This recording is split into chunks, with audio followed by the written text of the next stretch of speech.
I remember the morning, and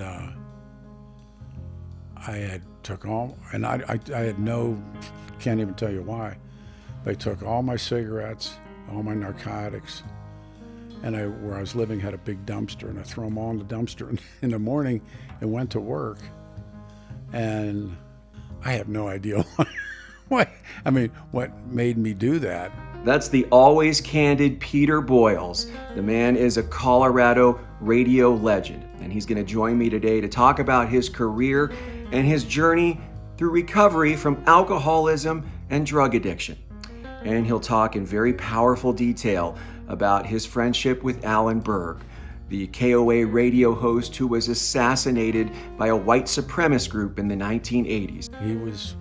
He was gone, and and everything changes. Powerful journey through life with Peter Boyles on this week's VV's VFB.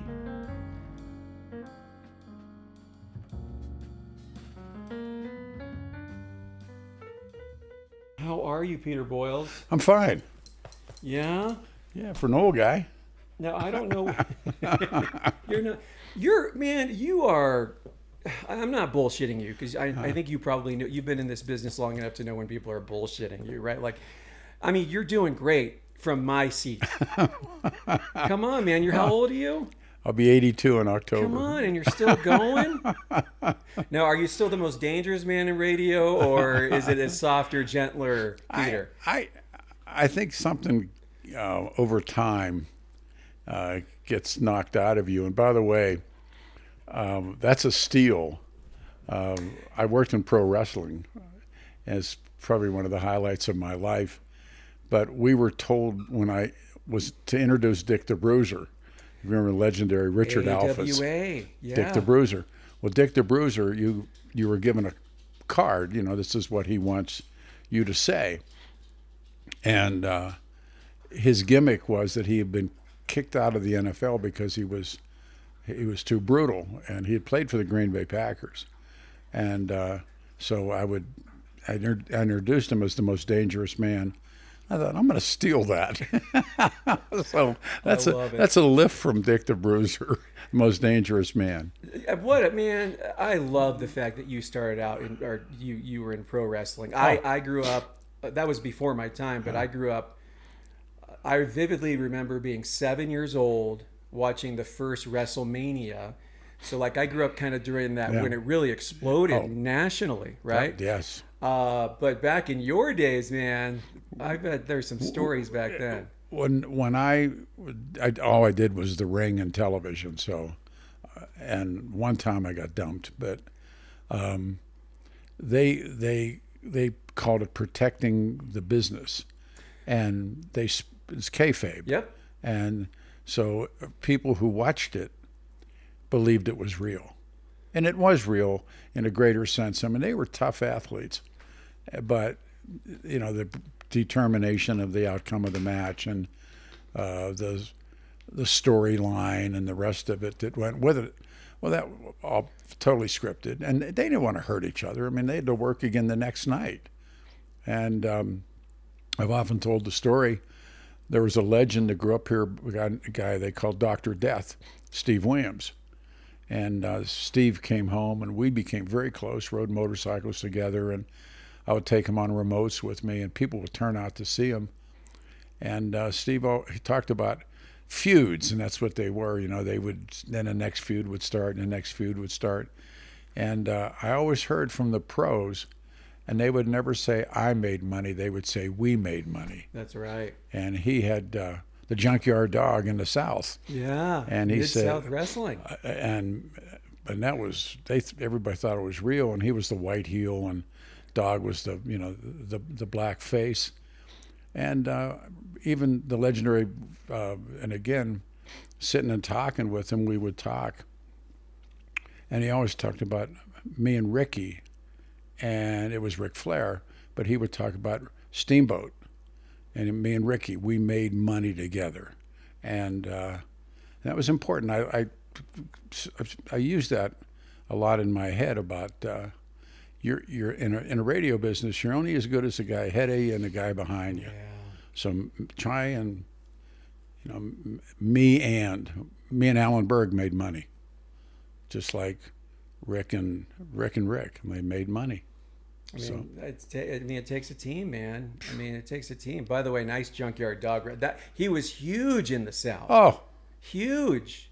I don't know if you remember that feud, but they burned Dest's van. He had a tricked out van, and they burned his van. Oh, I mean, because he was a hero to the black community. Oh, yeah. Who would go and just fill those arenas. That was again before my time, but I follow the history. And they knew how to play the ethnicity. Yeah. The Japanese were sneaky and the Germans were arrogant. There's a lot of that back then. Oh. Yeah.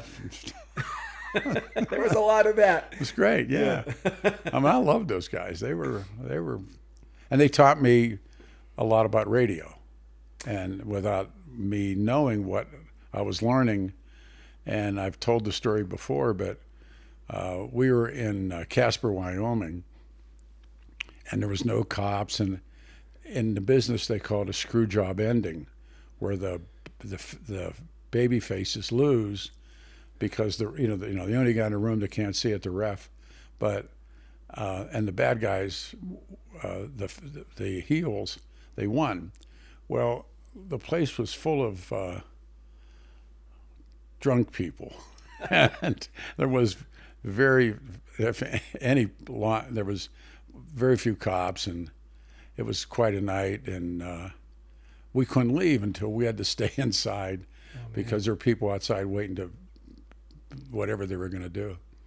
So we were walking, and I called them church vans. Remember those big vans that Ford made, and they had like 5 seats in them or something? Mm-hmm. We had a couple of those, and we were going from Casper. We were going to Cheyenne, and I'm walking out, and I had to rent it. This guy used to rent us tuxedos, and I got the shoulder ripped, and I got hit, and I hit a guy, and I said, I'm having a great time. And and Bobby Heenan was always been my mentor in the business. And I was walking with Bobby, and I said, that was a great night. God, what a good time. And he spun me, and Bob was a big guy. And he spun me, and he held me by my shoulders, and he said, did you get paid? Uh-huh.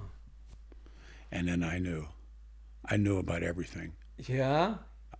Did you get paid? Yeah. And if you didn't get paid, and that part of radio and writing and everything, they're gonna pay you. Did you get paid? Well, he was looking out for you, man. He was like just telling me the truth. Yeah. And I had been. Well, your career's had quite an evolution, Peter. And there's some noise flying overhead. That's okay.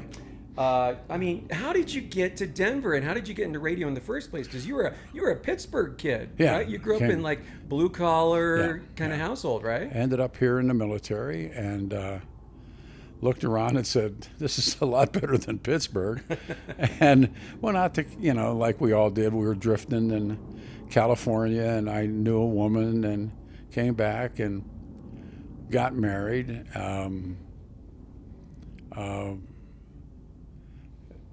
Had a job working in a warehouse, and it was the first time I really struggled with what was going on.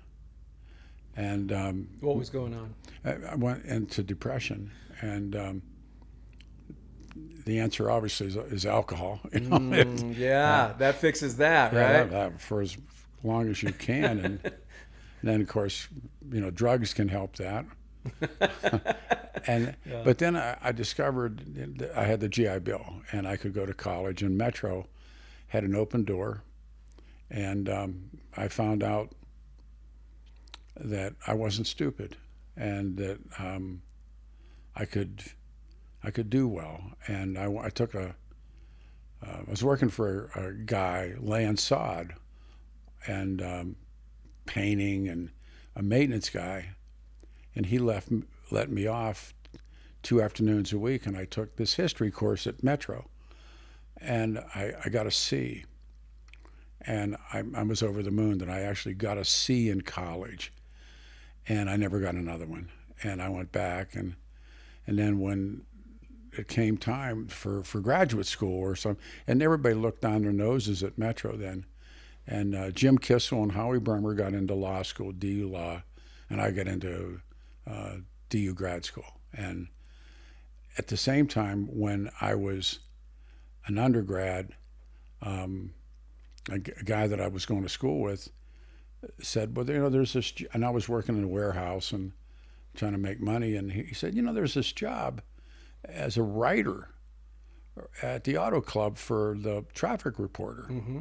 And he said, you got to get up early. And so I went in, I met Dan Hopkins, who eventually retires as Bill Owens' press secretary. And I came in, and I just, like meeting you, I just clicked, and I had pretty long hair. I had real long hair. Oh, wow. And the auto club's pretty, and Danny tells the story better than I do, but he said, get a haircut. And I said, got a pair of scissors, and just right on the spot. Cut them, throw them down. So he said, come in, start tomorrow morning. And I call the job now counting cars, but I realized, and I didn't know anything at all about radio, I realized that there were actually formats, and that KHOW had this is before Rotor Wing. These guys had an airplane up there, and it was the legendary Don Martin's flying the airplane. Dick Dillon's flying for Kim, and I'm trying to think, the guy's name will come to me, and he was flying for KOA. So I said, wait a minute, these guys got airplanes. And so we got went to a junkyard down on Santa Fe, and out of a Mercury, I remember that, got a push button radio. And I when I tuned them to, I didn't know that, on the 9s or on the 10s or all the stuff, but I knew that they were up there, and they were flying, and they were giving reports at certain times. So I'm stealing them. I love it. I'm poaching, and I later had talked to all three of them about what I had done. I said, well, we knew you were doing it.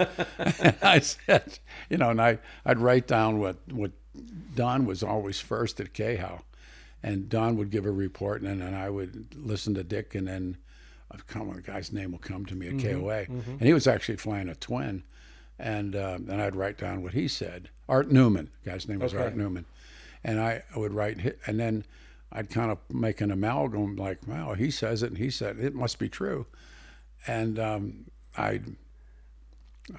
do, but I wrote those reports for the Mr.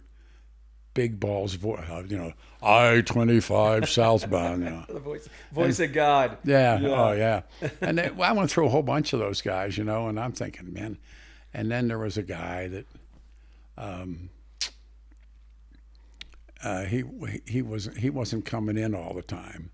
And I went on the air for the first time in my life the morning my daughter was born.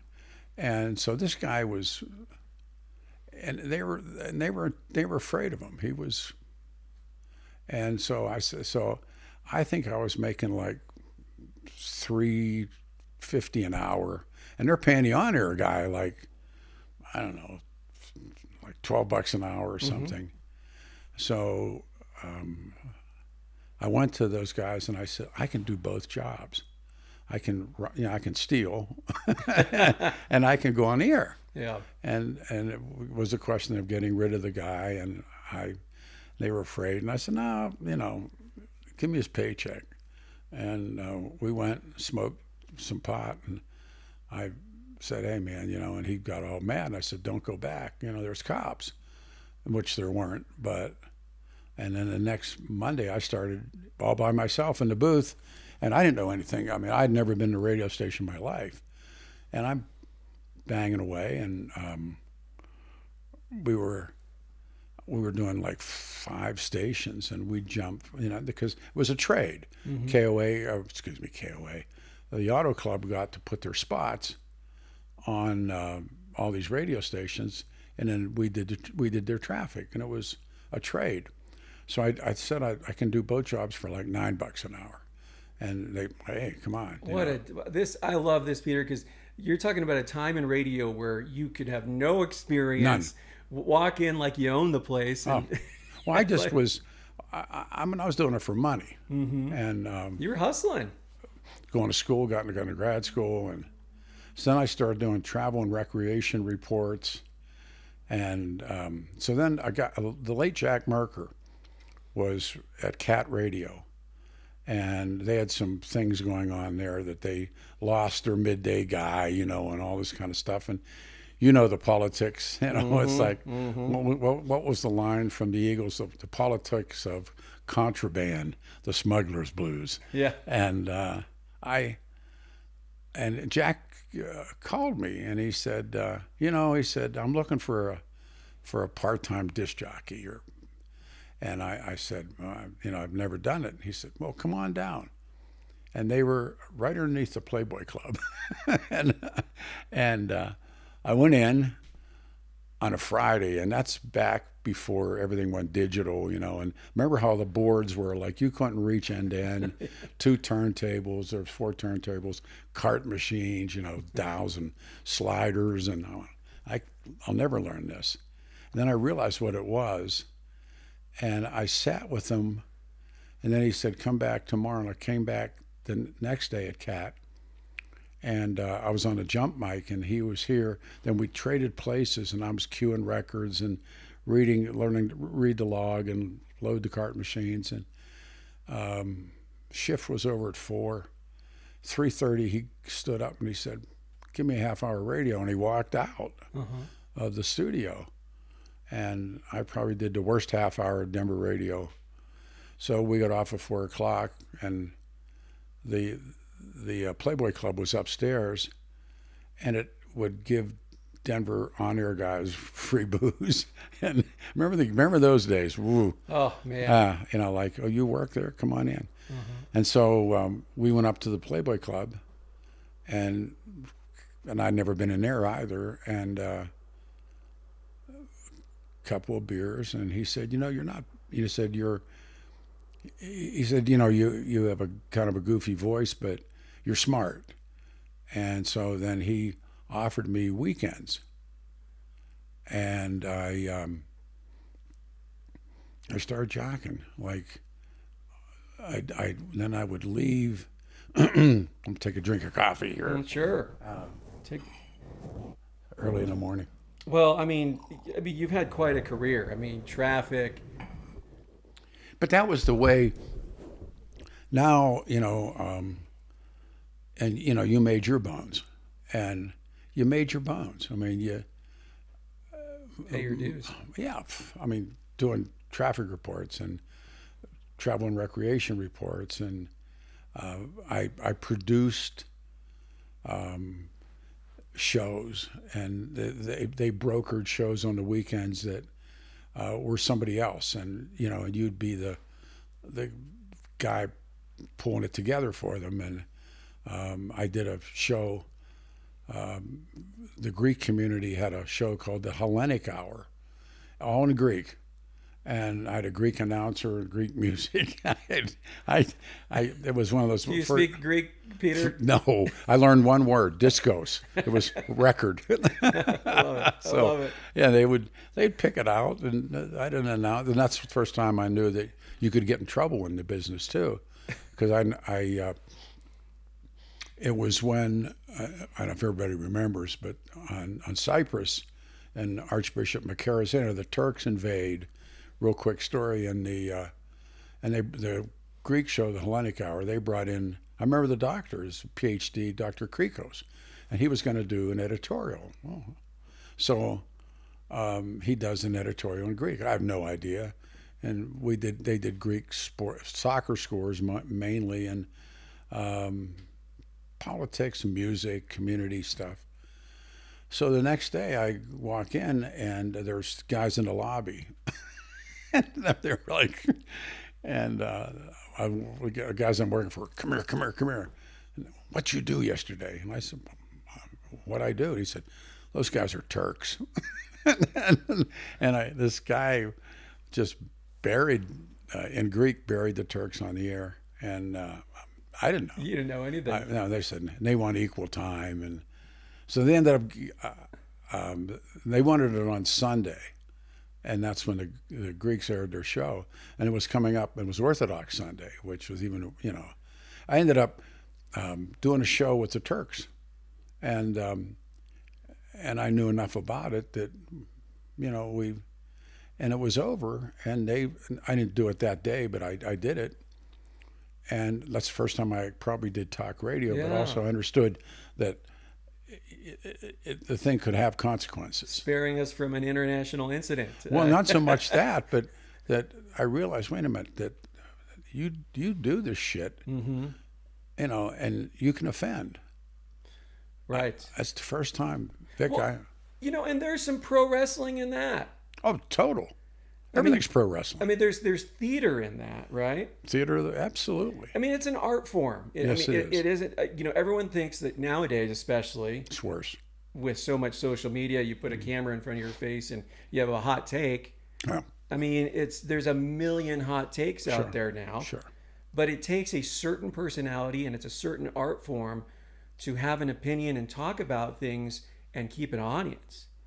Well, I mean, the art part of it's now gone, and the old timers that did every job and did everything, and were, I mean, the golden age of radio is when Jack Benny and Bob Hope and and during the Second World War, and then along came television, and they didn't know what to do, so that's where top 40 disc jockeys came from.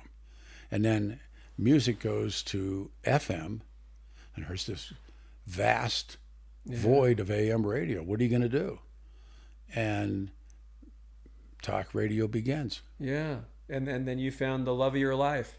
It was great. I mean, it was, I had a hit, first hit show I was with was my mentor, Bob Lee, and country music had just hit, and the Lee and Boyles show, and KLAK, and we went from, I don't know, them 30th something in the market to number 3 in the market, and we did it in less than 6 months.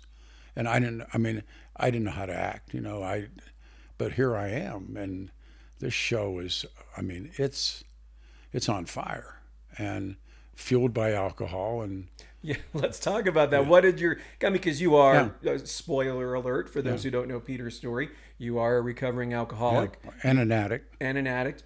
Talk about what the drinking and the drug use looked like at that time. Well, I started to drink when I was 13, and I've often said other kids were drinking, I was medicating. Yeah.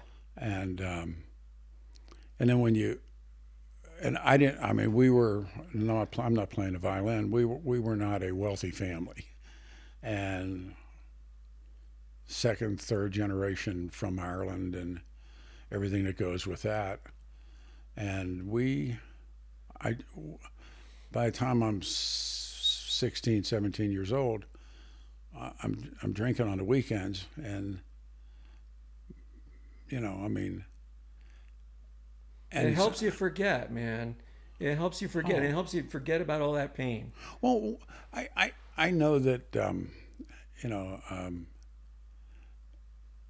we were always getting in fights, and I thought about this a lot, that if I had a couple of drinks in me before we went to the dance, I could start to fight. That the older guys say, "Hey, man, go," and I just carried that along, and then so yeah, I mean, it was nobody's fault. I mean, only person I can blame is me, but.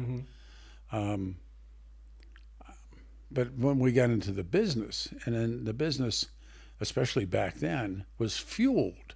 Oh my gosh, I couldn't imagine. By, I mean, the record people that came around, or everybody that wanted a hunk of you. And I think I could count on one hand how many times I actually bought cocaine. But there was always cocaine. Just everywhere. Everywhere. Wow, what a time to be alive. And and I didn't buy alcohol. I mean, I we would go to lunch and never come back. It was like, and the show was, I mean, and people wanted to know about the show. And we would go to lunch. And we just selling time is what the buying ads. Yeah. And we would go off to, and the show was, I mean, people wanted to buy the show. The show was that hot. We got to number 2, and I remember the old man saying, "We don't want to be number 1." I said, "Why?" He said, "Because all you can do is go down."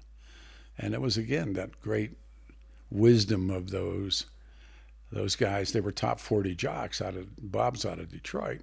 They knew stuff, and I wanted to learn it. And they used to always say, "You can go to work in radio with a mask and a gun if you knew, how to do it." And remember, that's a golden age. That's Hal and Charlie and Bob and I, and Wow, those are some names. I mean, yeah, it was the KOA Half a Roundtable Morning News, and there were. It was just a different time. Well, you said, I love how you put it. I want to focus on some of this, because you talked about how alcohol, you were medicating, you weren't drinking. What were you you touched on depression. Was it depression you were dealing with at that time? No, I think. I mean, because I know you made the joke about playing the violins, but Peter, this is how it works. Like we have all this trauma and shit that's going on, and then we medicate. Right? Oh yeah. Yeah, and that's how the damn. Wow. I get these anxiety attacks, and the very first one I ever had was I was pitching. I wasn't any good, but opening for. I was in the 6th grade, and and the season was starting, and baseball was everything. And I was going to pitch the opening game, and I had an anxiety attack. I'd never had one before. I went out and pitched, but wow. And they're reoccurring, and so one of the ways you can knock them down is drink. I mean, I never knew that until I became aware of it. And so you were actually you were trying to pitch, like literally as a pitcher, yeah. like in high school or something? Yeah, I mean,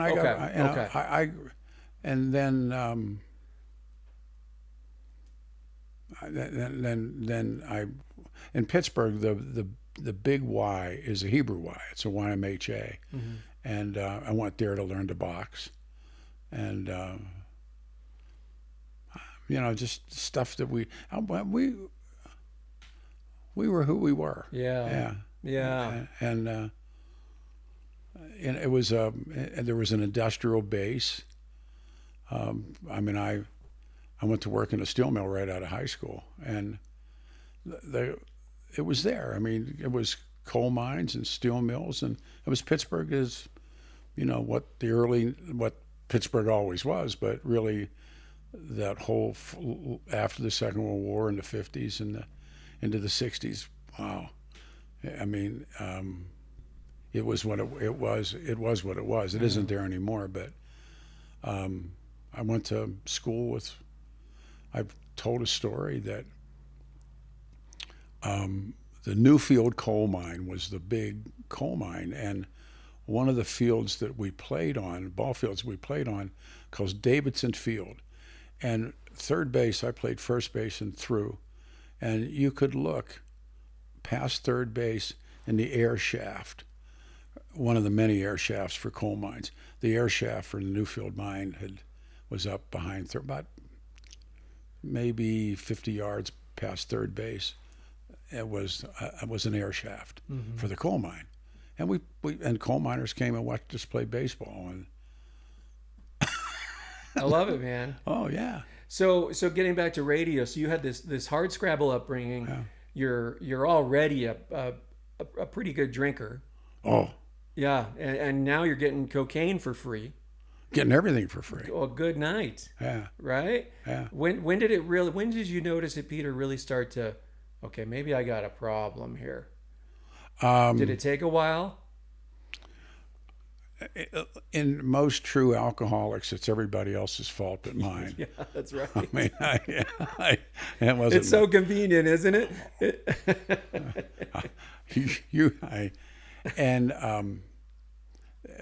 going ahead to Alan, so I meet Alan, and this is Alan Berg. Alan Berg. Yeah. And that was the gift. And so he was sober. He was the first real sober person I'd met. People don't know that Berg had been disbarred in Chicago. He was a lawyer and a good one, but he got to, and he came here and he opened. He was a clothes horse, so he opened his. For those who, because we might have some younger people watching, Alan Berg was a big time radio personality, KOA. Oh, I mean, we brought smoke, and we had ratings, and he was sober, and we would have these elaborate dinners almost every Friday night, and then we would invite people, and then he and I would just sit together and talk. And so finally, and this was about, I don't know, 4 or 5 weeks before he was assassinated, and he pushed me up against the wall, and I'm coming back, and he goes, "You got a problem." And he said, "It's time I talk to you about it." He said, "I know you're doing that shit." He said, "But you're drinking." And he said, you got to get some help. And was that the first time anyone had said that to you? Yeah. I mean, we were stars. I mean, it was. What were you doing that was causing him so much concern? Well, I think because he was just my friend. Yeah. And we weren't teaming together. We teamed for an hour from noon to 1, and it's a long story that leads into his murder. But we hang out. We hung out together. Yeah. And so he saw you drink a lot. And so, yeah. And I said this recently. It's dawned on me. Back then, with the exception of Alan, everybody I knew drank or used or both. It was normal. Today, Vic, I don't know anybody. Yeah. Isn't that amazing? Either they're all gone or I mean, I don't know anybody that I can honestly say, boy, he's got a problem, because I don't go around anymore. Mm-hmm. And I'm sure they're out there. It's amazing how life can flip like that. I mean, because back in the day, that's all you hung out with. My whole world was alcoholics and drug addicts. I went to when the show was over, you go to the bar. Yeah, that's what. And if you're not there, where are you? Who are you? Yeah, and we used to call it the Irish goodbye. Or I called it that. Yeah, that's right. Cigarette burning, a little bit of change in a bar, and I vanished. Yep. And no, so he pinned me, and I think, in the aftermath of that is when I worked my way into sobriety. Well, let's talk about that, Peter, because there's a lot of people who might be watching this interview who may not know the story with Alan Berg. We talked about him being so popular, a liberal guy. 40 years ago. Yeah, 41 years ago, actually, he was killed. And he was killed by a white nationalist group. Yes. Because they wanted to get rid of Jews, essentially. Well, they believed him. Well, and the Charlie Kirk story right now, and I'm getting calls about that. There are tremendous similarities. And I mean, it's almost like flip the coin, but the methodology, it was different. The killer was different than the killers, but the idea of taking a guy because of what he was saying on the air and killing him. When Alan's life was taken, I said, it was Harper Lee's book, To Kill a Mockingbird. You killed the mockingbird. That's what he was. And it was we had started, Alan and I did I did 9 to noon, and then he would pick up the show, but they had a big sink in the numbers that, this stuff.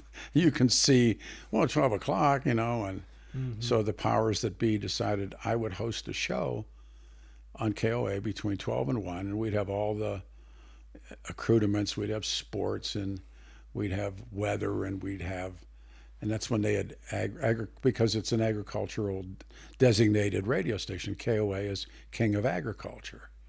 And when call letters meant something, like WLS in Chicago is world's largest store, put on the air by Sears. And, they had designation, KFOG, they had. So we got all the newspapers and from these little communities because of KOA's designation. I'm going to move this pillow. Sure. Do what you got to do. I'm an old guy. And so one of the newspapers was the Primrose and Cattleman's Gazette. And this guy, and we had an office, Berg and I and Larry Crandall, half as big as your room, and we'd sit in there. And it was an open door. You could see KOA's half a round table and the rest of it. So I'd sit in there and read these papers. My God, this guy's publishing the Protocols of the Elders of Zion. When I went to grad school, I read it. And the Tsar, Nicholas I, had a secret police called the Okhrana, and they wrote this stuff. And it was horrible about what Jews were going to do. And they used them in pogroms. This guy is publishing this paper, and he attributes it to some guy who claims to be a retired Air Force light colonel. And so I say to Crandall, I said, yeah, you think this guy would do the show? Bigger than hell. Rick Elliott said yes. So it was just in this 12-to-1 segment, and I'm going to pull this in. I get him on the air, and I start going, did you pay for this? And I'm gouging him pretty good. And then Berg comes in and gives me the hit on the shoulder, and I kill the mic and turn around. He goes, I want this guy, because that was Berg's bread and butter. So I said, my colleague would like to continue this conversation. Well, what we never knew was in the other room was his part-time bodyguard, David Lane. David Lane drove the car the night they killed Alan. Wow. And he's in the other room listening to that's haunting. Oh, yeah. So Elliott sued me, Berg, KOA, and General Electric, and the judge throws it out. So it begins this, and we don't know. I mean, it's, I've always thought about the Arabs have a saying, the dogs bark, but the caravan passes by. So Berg and I are being Berg and I. We don't know what these guys are planning. So, I think a big mistake, Berg gets moved to nights. And I was really angry over that. And now 50,000 watts at night. I mean, you can hear KOA in California. Yeah. So up in this compound in Hayden Lake, Idaho, was the spiritual head of all of this was a guy named Richard Butler. And Jack Moore, I think was his name, was kind of their historian. But in the meantime, is this group, the Bruderswagen, the Silent Brothers. Okay. Robert J. Matthews, Bruce Carroll Pierce, Richard Scutari, David Lane, Gary Lee Yarborough. They had this group within the group. They were going to do something. And one night, Berg had all of their idols on and just did like the Three Stooges to them, and just tore him up because he's so smart and he's right. Yeah, well, of course he's right. Yeah.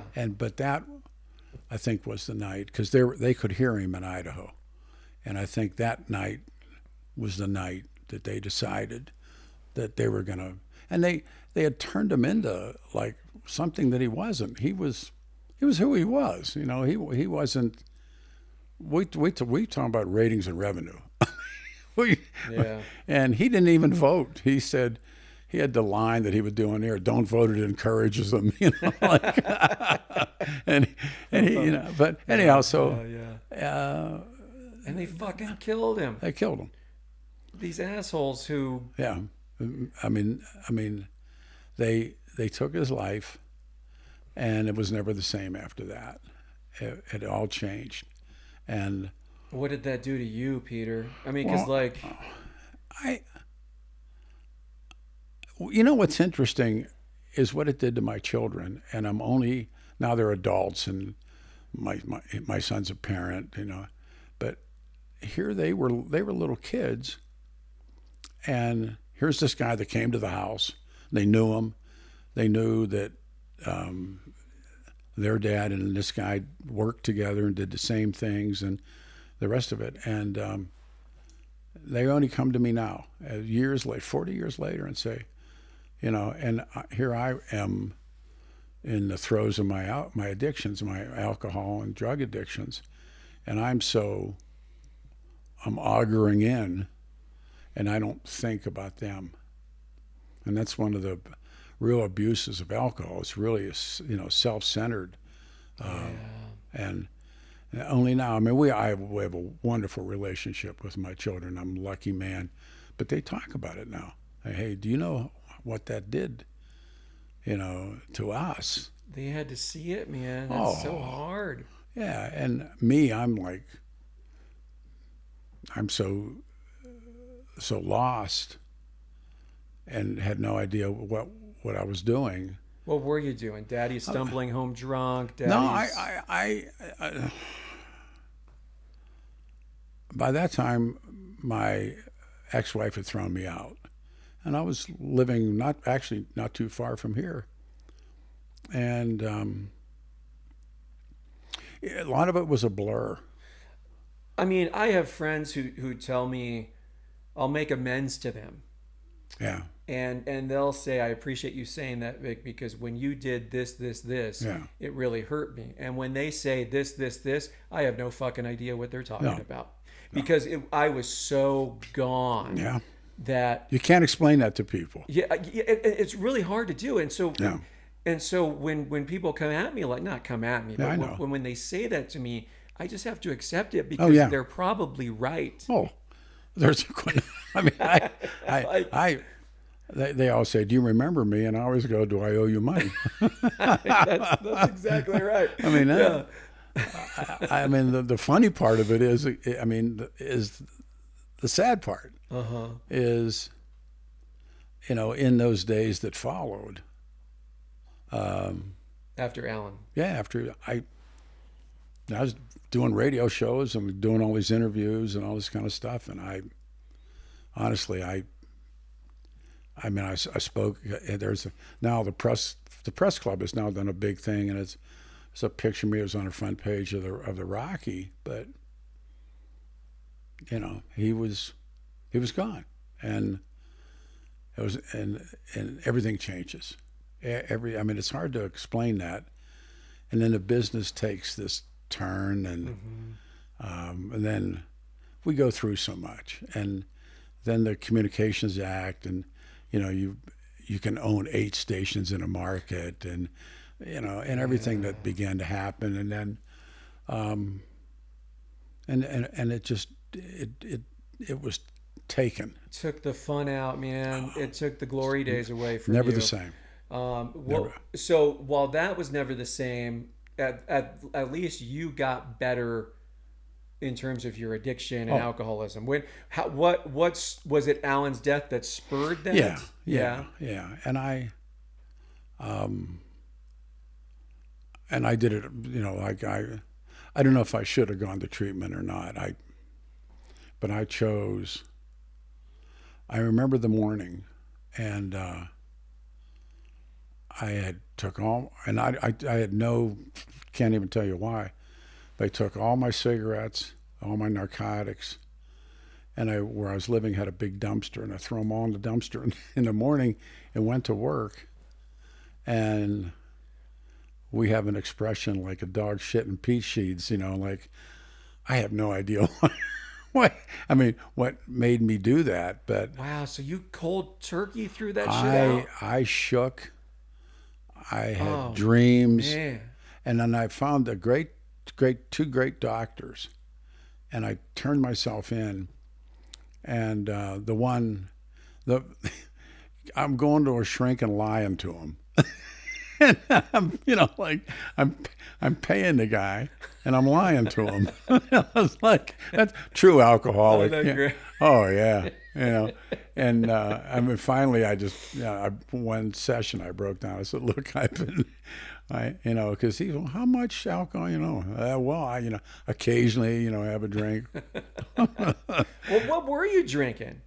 I would drank beer because I don't know why. I mean, I said, well, you can't be an alcoholic drinking beer.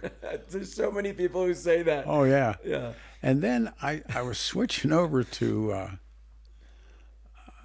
cognac. Oh wow, fancy Yeah. boy, yeah. Oh, well, but I mean, like beer and cognac. And somebody taught me, you drink cognac and then drink beer, and beer tastes like cognac, or like using narcotics and like and smoking cigarettes.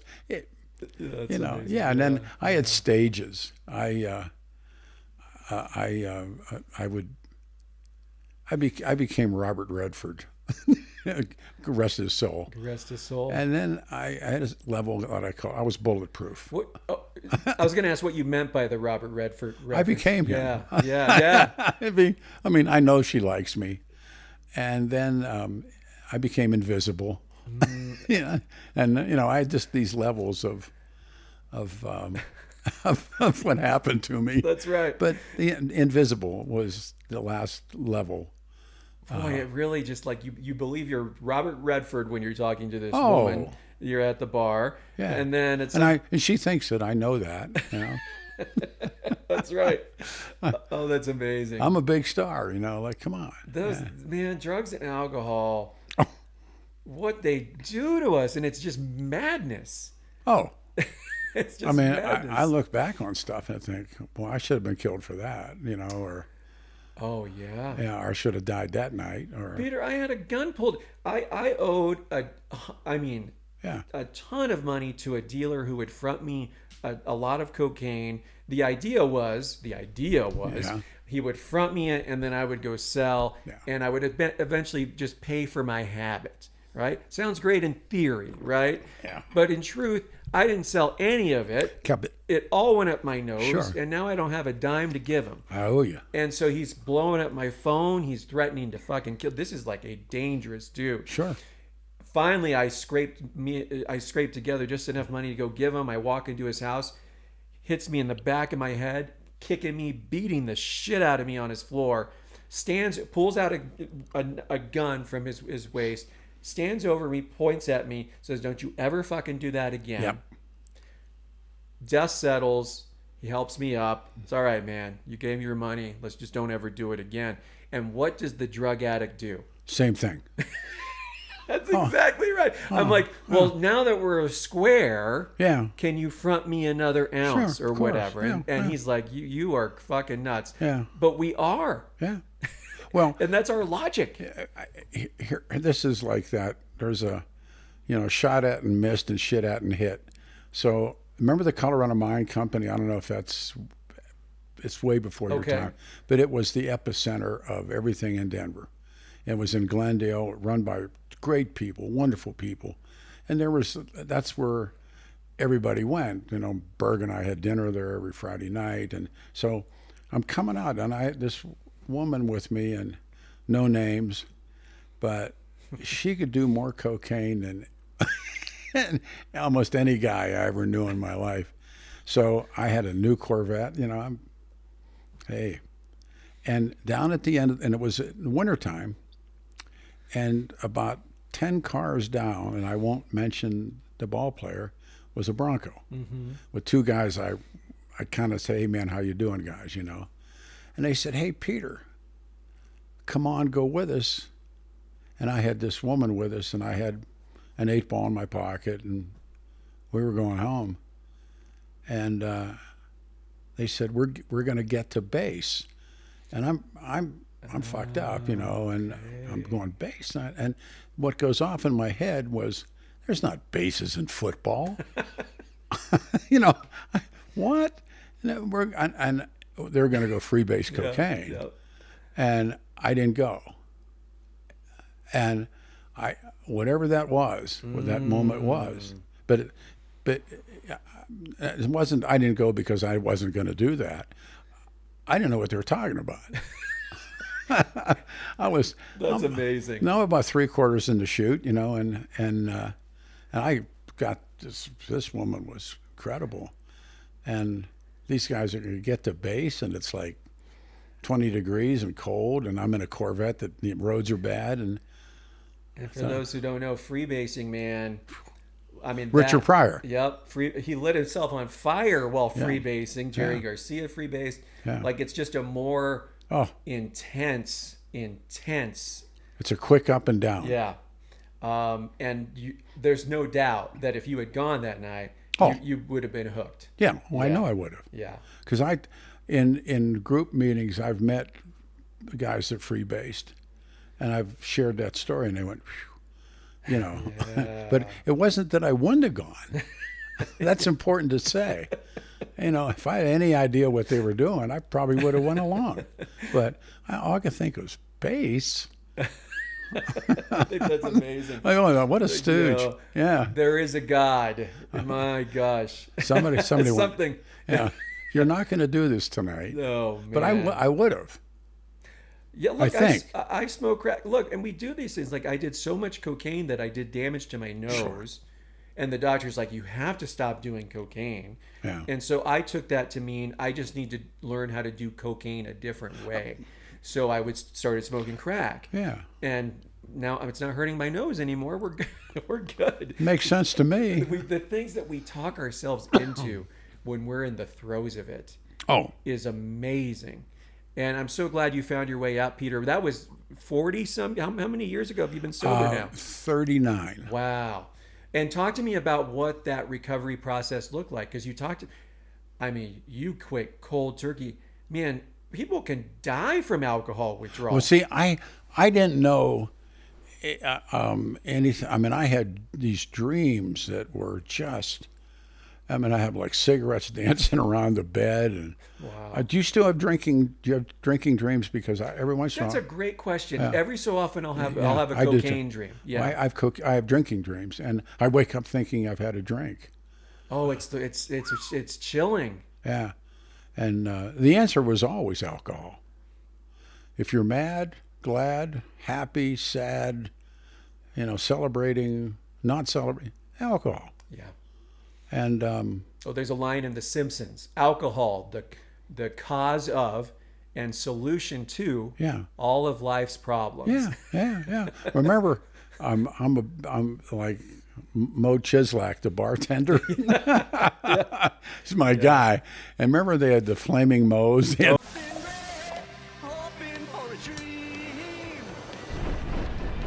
And he said that was a secret. He said, it was cough medicine. He said, a little habit I picked up in the Navy. I'm going, I know this guy. Every alcoholic got that one, yeah. Oh, that's man. amazing. Oh, and Barney. Yeah. Homer Rex Barney.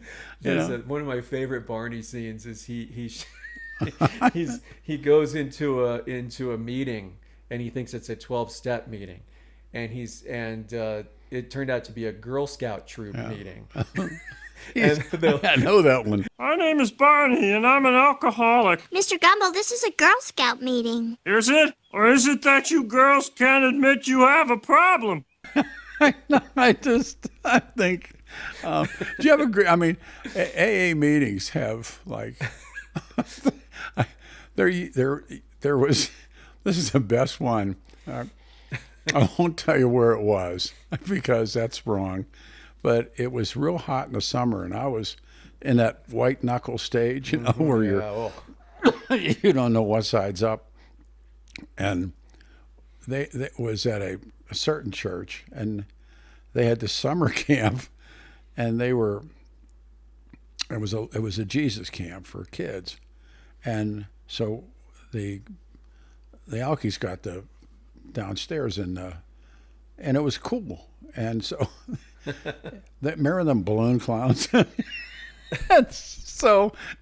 And the balloon clown just getting out of the heat, he comes down there, everybody's in a circle, And, he's makeup starting to run. And he comes in, and the guy looks up and says, "When's the last time you had a drink?" And I'm thinking, the guy wakes up in a clown suit and says, "Fuck it." I'm not. That's amazing. I'm done. I love it. Oh, that's amazing. I mean, you can see yourself like waking up after 3 days in a clown suit and going like, So what were you learning about yourself in those early days of sobriety, of recovery? Like, are you going to 12-step meetings? Oh, yeah. Essentially? Yeah. I mean, what was Peter Boyles finding out about himself? I was full of shit. Yeah. It's amazing, isn't it? Yeah. I mean, principally that I was, like all was an illusion, and I wasn't as cool as I thought I was. Oh, we think we are the cock of the walk, man. And I was. Berg and I, and it was from a line, but I thought of us as the princes of the city. Mick Jagger had a line. Mick Jagger said, "Your laws don't apply to me." And, but I thought of myself, I mean, this is horrible to say, we're the prince of the city. I mean, even when I'd get jammed up, I'd get off the hook. I got, saying this publicly for the first time, I got thrown in jail one night, and I called a police officer and the commander, and they got me out. Why wouldn't you? I mean, when we're an addict. But that's one of the first. Probably the first time it is the first time I ever talked about it publicly. But I got out. I wasn't living too far from here. I had a Corvette. They towed my Corvette. I was in a beef. Went home, ate some Valium. I was a Valium addict. Ate some Valium, took a hot shower. I had some canned money stashed away. Gave the money to this woman to go get my car out of the pond in Brighton. Got dropped off at KOA. Did 9 to noon. Walked down those stairs at Channel 4. We were on Lincoln Street. She's sitting there in the car, got a clean, tops her off it. She's in the other seat. We went back to the bar. Mm-hmm. Now, I'm not proud of it, and I sweated because I thought because they had guys used to check police blotters, and I was we were going to kind of war with the Denver Post, and I thought they're going to find it, and they're going to paste it, and that I was in jail and they never found it. Wow. And but for a couple of weeks, I was going. Well, what did they throw you in jail for? They said I was fighting in the bar, and you're like, "Sure, sounds good to me." Yeah. I'm sure it wasn't true. No, I mean, that was the unjustly accused. Of course. Yes. Yes. We know that then. Okay. Wow, and that's who you were. Oh, I mean, brand new car. I mean, I don't think I had 100 miles on it. New Corvette. Wow. And they towed it. Oh man. But my view of the world was, I got out of it. Like always, we skated. We used to call it skating, and didn't get caught. And I got caught. I think I was a fine. I had a great lawyer. Mm-hmm. Made a deal. Yeah, I mean, because we dodge a bullet, and instead of don't learn from it. Exactly, a rational person would say, "I better not." You dodged a bullet here. Let's straighten up and fly right. Let's amp it. But it's the opposite. Like it's like you're invincible. Oh yeah, I was, and that was one of my levels. I became invisible. Yeah. You couldn't see what I was doing. That's right. But it was, and then I also decided, watching other people, there was an alcoholic drink called Truth Serum. I don't remember Truth Serum. Okay, I've always heard the expression, but not the actual drink. Well, no. I mean, mean like yeah? Okay, and that would be about 6 to 8 drinks in, and you know what? What the fuck's wrong with you? And then there was something called Texas Loudmouth. Oh man! And you know that one. And then there was truth serum. And then there was this one kind of alcohol that people grew. They got bigger. And they're a lot tougher and smarter. But I always liked truth serum because some guy's out with his boss. And it's Friday night's payday. And everybody's sitting around drinking. This one guy, he's down 6 or 8 beers. And he looks at the boss and he goes like, I want to tell you something. And then I got really smart and I decided we used to do, and you can't even do it anymore. Think about doing this. All you can drink for $1. And remember those? Oh man, I had a bar that did kind of, yeah, it was like a reverse kind of happy hour, but there's variations of it. It's a lot of drinking. Well, we would get hired, Bob and I, and we had a friend named Paul Murray Brothers. He was a great man. Loved Paul. Paul's gone. And we'd get like and between the bar owner and Paul and us, and it'd be like Schmitz of Philadelphia or, some really rotten beer. And we get 2 kegs of it, and we charge $1 at the door. From 4 until 6, all the beer you can drink for 2 hours for $1. Mm-hmm. Then we'd switch them over to the bar, and the band would start. Everybody's rolling. Well, we would, and I negotiated the deal, and I would go, I just want the door. I want the door. You don't have to pay us. I want the door. Uh-huh. So I'd come home with like $100, all wet dollars, and drunk, and. And I said, well, we should have our own bar. So I got into that business, and God, given an alky keys to a bar. I had a light that said we never close. I mean, it was like. I wanted, in the time that we have left, I want to talk a little bit about your career because we started off this interview talking about your moniker of the most dangerous man in radio. But man, you have had a career, Peter Boyles. And whether people agree with you or not, that's not the point. The point is that you I mean, how would you describe your political philosophy? Because you're certainly not left. No. You're not a Republican. No.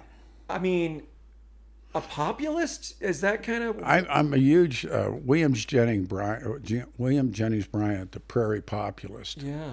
Was the last guy to make big sense to me. And people don't. They were the. They were against the big banks and corporations and railroads, and Jennings Bryant was Woodrow Wilson's Secretary of State, but would not go to war, so resigned rather than go to Europe and fight. There's some things I'm conservative about, and there's some things I'm liberal about. Which, by the way, is most Americans. Oh yeah. We always try and put ourselves in when our business, the media, talks about, they always try and put people in these little boxes. No. Like Democrats aren't going to respond to that. Republicans aren't going to. No. It's like you talk to any American voter, and there's some things where they're a little left and some things where they're a little right. And now, I've started to call it angry white guy radio. But there's an angry white guy followed by an angry white guy followed by an angry white guy. Yeah. And they all do the same show. Come on. Are you worried about what that's doing to the culture? Because you said, you are no saint. You took on Obama and the birth certificate thing. You were out there, man. You were out there. Whether people agree, I mean, I don't agree with you, but you were But at the same time, you stood up to a lot of people at your own station on the election stuff, denial. The Ramseys, the airport. I mean, it was during these idiots that Trump had it stolen. Look at all of them now. The radio stations are paying off. The Fox is paying off. You know what? Millions. And they threatened me. You know what? It's really interesting. I haven't had one person, including people I worked with, say, Peter, you were right. I'm sorry. And I tell you what, one of the things that we've learned, is to make an amend. 10th step. And I got to tell you something. If I had been out on the limb saying that shit that they were saying, those lies that destroyed people, ruined a radio station, ruined this radio station, I'd have come to somebody and said, man, I was out of line. My hand out.